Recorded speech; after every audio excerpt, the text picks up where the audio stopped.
अस्सलाम वालेकुम। मैं डॉक्टर मुमताज़ अता एक बार फिर डॉक्टर मुमताज़ अता होमियो व्लॉग्स में आपको वेलकम करती हूँ। दोस्तों, आज हम जिस मौजू पर बात करने जा रहे हैं वो भी डाइजेस्टिव सिस्टम से रिलेट करती है।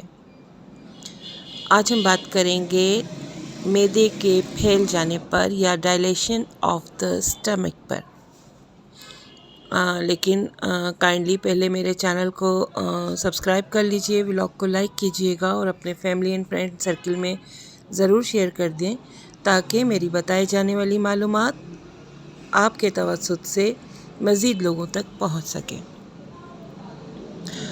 तो हम अपनी व्लॉग को स्टार्ट करते हैं। जैसे कि मैंने बताया, आज हम डायलेशन ऑफ द स्टमक पे बात करने जा रहे हैं। अगर सिंपल वर्ड्स में मैं कहना चाहूँ तो हम यूँ कह सकते हैं कि इस मर्ज़ में मैदे की दीवारें पतली होकर फैल जाती हैं।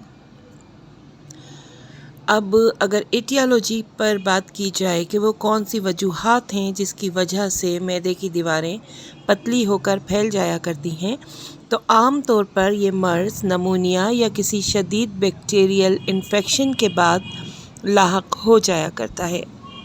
अगर प्रेगनेंसी में जो है डिलीवरी ऑपरेशन के ज़रिए हुई हो तो भी ये मर्ज़ लाहक हो सकता है।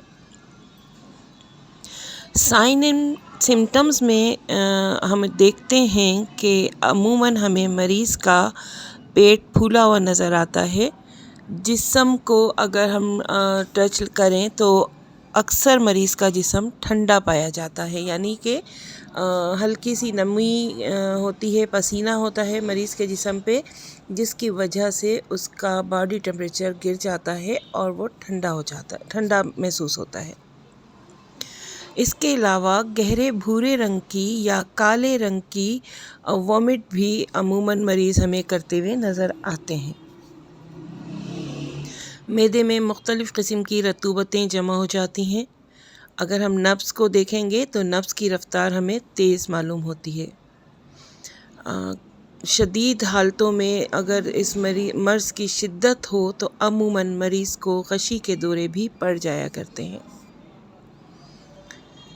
लेबॉरेटरी टेस्ट की बात की जाए तो अमूमन अल्ट्रासाउंड करवाने पर या फिर एक्सरे करवाने पर इस मर्ज़ की तशख़ीस हो जाया करती है।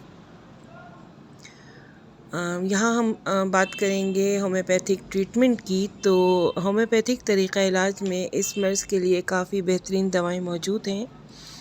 अगर गैर कुदरती ज़िंदगी बसर करने वाले नशे के आदी लोगों में मैदे की बीमारियाँ पाई जा रही हैं और इस किस्म की डायलेशन ऑफ स्टमक भी देखने में आई है, तो नक्स वोमिका 30 बेस्ट रेमेडी है इस मर्ज़ के लिए है। और अगर मैदे में इतना भारीपन महसूस हो रहा हो कि ऐसा लगे कि पत्थर पड़े हैं गोया, तो ये सिम्टम्स नक्स वोमिका की तरफ इशारा करती है और नक्स वोमिका इस ज़िम्न में बहुत बेहतर काम करता है। किसी ऑपरेशन के बाद अगर मैदा फैल गया हो या ग़िज़ा के गर्म होते ही साथ मैदे से वॉमिट एकदम से अखराज हो जाता हो, इसके अलावा मैदे के दर्द को ठंडे खानों से और बर्फ़ से आराम आता है, तो फिर सबसे बेस्ट रेमेडी इस ज़िम्न में हमारे पास है फास्फोरस 30। अक्सर मैदे की सोजिश की वजह से भी मैदे की दीवारें फैल जाया करती हैं, तो फास्फोरस 30 इस ज़िम्न में बहुत बेहतरीन काम करता है। हाइड्रोसिस 30 और क्यू पोटेंसीज दोनों की सूरत में डायलेशन ऑफ स्टमक में ये बहुत अच्छा काम करती है और हमें ज़रूर इसको आज़माना चाहिए। इसके अलावा यहाँ मैं एक और दवा का ज़रूर ज़िक्र करना चाहूँगी, कलकेरिया फ्लोर। ये अगर हम 6x में दें तो एज़ पर सिम्टम्स जो भी दवा हम दे रहे हैं उसके साथ अगर कलकेरिया फ्लोर 6x में देंगे तो ये बहुत बेहतरीन काम करेगी और दवा के साथ मिलकर डायलेशन ऑफ स्टमक में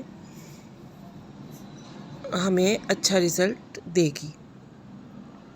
ये तो थी चंद वो अद्वियात जो कि मैदे की दीवारों के फैल जाने की सूरत में होने वाली तकलीफ़ में बहुत अच्छा کام کرتی ہیں، لیکن یہاں میں کچھ احتیاطی تدابیر کا بھی ضرور ذکر کرنا چاہوں گی کہ اگر معدے کی کوئی بھی تکلیف ہے اور معدے سے یا ڈائجسٹیو سسٹم سے ریلیٹ کرتی ہوئی کوئی بھی تکلیف ہے تو ہمیں غیر ضروری طور پہ باہر کے کھانے اور تلی ہوئی غیر معیاری اور باہر کی غذا کھانے سے اعتراض کرنا چاہیے، اور جتنا ممکن ہو سکے ہمیں گھر کے بنائے ہوئے کھانے نرم، خاص طور پہ معدے کی تکلیف کے دوران نرم، پتلی اور زود ہضم خوراک استعمال کرنی چاہیے، تاکہ جو دوا ہم استعمال کر رہے ہیں اس کے ساتھ ساتھ غذا کی احتیاط سے بھی ہم جلدی بہتر ہو سکیں۔ اس کے علاوہ پانی کا انٹیک ہمیں بڑھا دینا چاہیے، تھوڑی بہت ورزش بھی اس حال میں ہمیں کرنی چاہیے، تاکہ معدے میں جو بھی مسئلے ہو چکے ہیں ہماری بد خوراکی کی وجہ سے یا کسی بھی اور ریزن کی وجہ سے، تو وہ تھوڑی بہت ورزش کے استعمال سے کیلوریز برن ہو اور معدے کو اپنا ورک آؤٹ کرنے کا موقع ملے۔ تو یہ تھوڑی بہت ایسی تجاویز تھیں جو کہ جن پہ عمل کرنے سے ہم اپنے ڈائجسٹیو سسٹم کو بہتر کر سکتے ہیں، اور جیسے کہ ہمیں معلوم ہے اگر ہمارا ڈائجسٹیو سسٹم صحیح ہوگا تو پورا باڈی کا سسٹم بھی بہتر ہو جاتا ہے۔